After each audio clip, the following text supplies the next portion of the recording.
on, guys? Been a while. Figured I'd do a different type of video today about best ball drafts. I'm specifically gonna talk about Underdog, which is what I normally play on. I played it last year and thankfully won $20,000 in the weekly winners tournament. This isn't a quick get rich type of scenario here, but I just want to share some things, stuff that I learned from drafting. I have over $1,000 into best ball already, actually. As a matter of fact, I'm doing a draft right now. I entered it like an hour and a half ago and it finally filled up. I'm like halfway done. But I have, let me check. I have five categories I kind of want to talk about and I'll elaborate on them. So we'll just jump into it pretty quickly. Bankroll management, different ways of doing it. Obviously, the way that I do this and how like people are successful in doing this is they do hundreds of drafts. If you haven't started by now, you might need to do like 10 a day or something if you have the bankroll for it. I don't know if you have to pick up shifts at work, if you need to sell stuff online to get extra money. If you are betting and if you hit a $500 parlay, maybe take out a little bit of that and invest it into Underdog Best Ball. It's up to you. Just be smart with your money.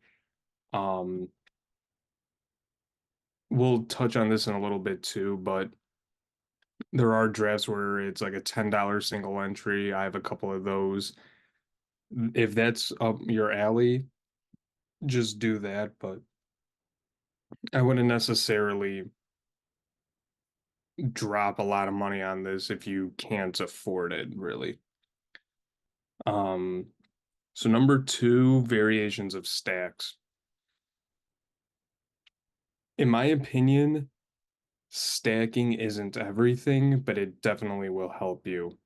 Now, if you are like me, I've drafted, I'm gonna guess roughly 150 lineups already. Eventually, all of them together will correlate in a sense. I don't know if that makes sense to anyone, but in my head it does. But I'm gonna check my draft right now.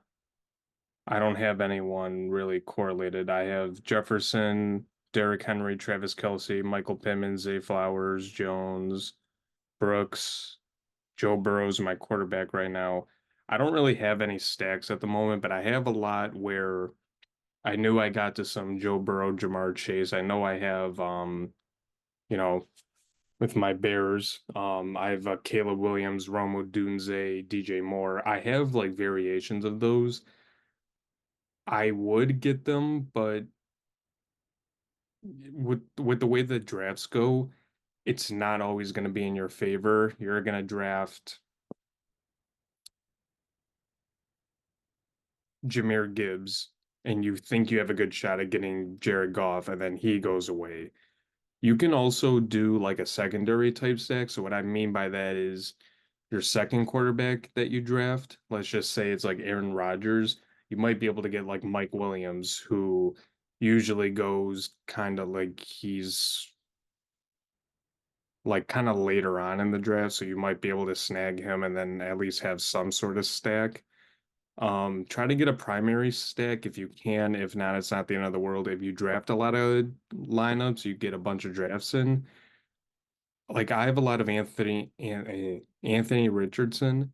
I don't have much of Michael Pittman, but I also don't have them in like one draft lineup. I have them kind of spread out in multiple drafts. So, if there's like a game where Anthony Richardson throws for like 350 and throws like two touchdowns to Pittman, it'll help other lineups. Let the draft come to you. So I was just touching on that a little bit. Nothing's going to go right. You can obviously look on TikTok or Twitter. You can look around and see what guys like, maybe find some sleeper picks or whatever, see what you like, what you don't like, and all that stuff. But stuff isn't going to go the way you want it to. It's a part of fantasy football. I'm assuming everyone has done at least one fantasy football draft with your friends or family. It's whatever. that's pretty much all I have to say for that. New contests. This is more so for, sorry, I thought I was about to draft.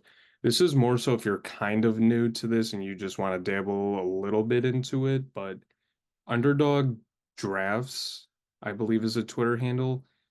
They tweet out, how much you can win, how much to enter, what is the max amount of entries you can have in that specific contest.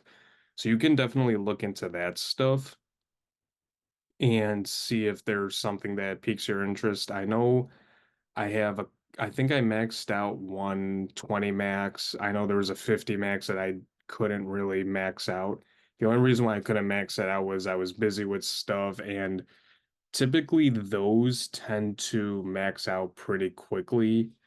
And I've been drafting since like May, early June. It's a little crazy sometimes because the reason why that I'm not calling myself a shark, but the sharks, the guys that really get into this stuff, the reason why that they get so many lineups, they don't wait till the last minute. They start drafting in May and all that. So a lot of times they dropped a $3 per entry, 20 lineup max. It filled in like 2 days. There are people that I'm assuming like all of us that really want football back, and these guys are taking advantage of getting a bunch of drafts in early, and they're going to have a bunch of entries into these smaller contests. I'm not saying it's easier to win those, but the guys that do this a lot, that have access to best ball data, there's stuff that you can purchase online that if you are drafting like on your laptop or something, it's kind of like an overlay thing that kind of like helps you out, projections and all that stuff. Some of these guys have access to that, and that's also why they draft early. So that's something else to kind of look into. Um, the final thing I want to talk about, if something comes up at the end of this, I'll say it, but take shots on rookies, but don't go overboard. There's obviously going to be a couple rookies that are going to stand out. Um, Xavier Worthy is a big one right now, considering Rasheed Rice is probably going to be suspended. So there's definitely nothing wrong with taking shots on rookies, but just don't go overboard. Now, if you're like me and you have a lot of lineups drafted, and you're going to get these rookies later on. It's not like, I mean, Marvin Harrison, I don't have much of him, but he's like one of the top like 12 picks, I believe he is. I'm going to see where he went in my draft that I'm doing right now. He went in the second round in the 22nd pick. Well, nothing really looks out of place here. But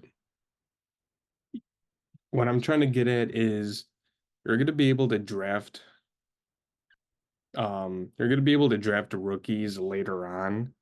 There's definitely nothing wrong with getting a lot of them, but don't go overboard and just, get out of range and think that you're going to have the best rookie in the rookie class this upcoming season. You never know what's going to happen.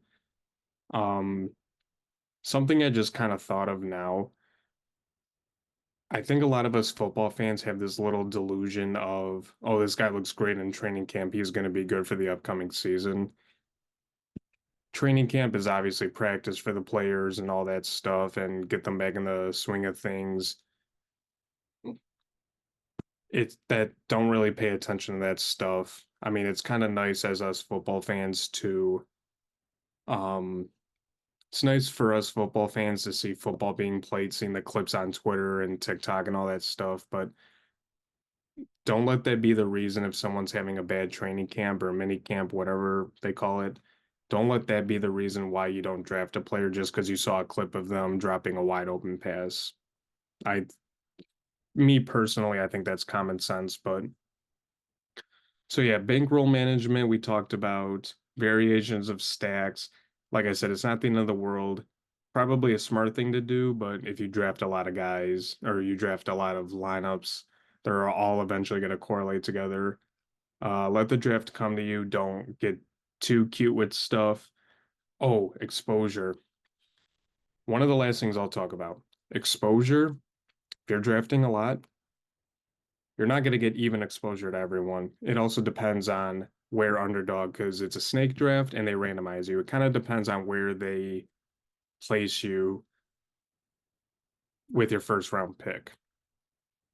You're going to get a lot more exposure than you think to Jalen Hurts comparatively to Josh Allen or Patrick Mahomes or Lamar Jackson.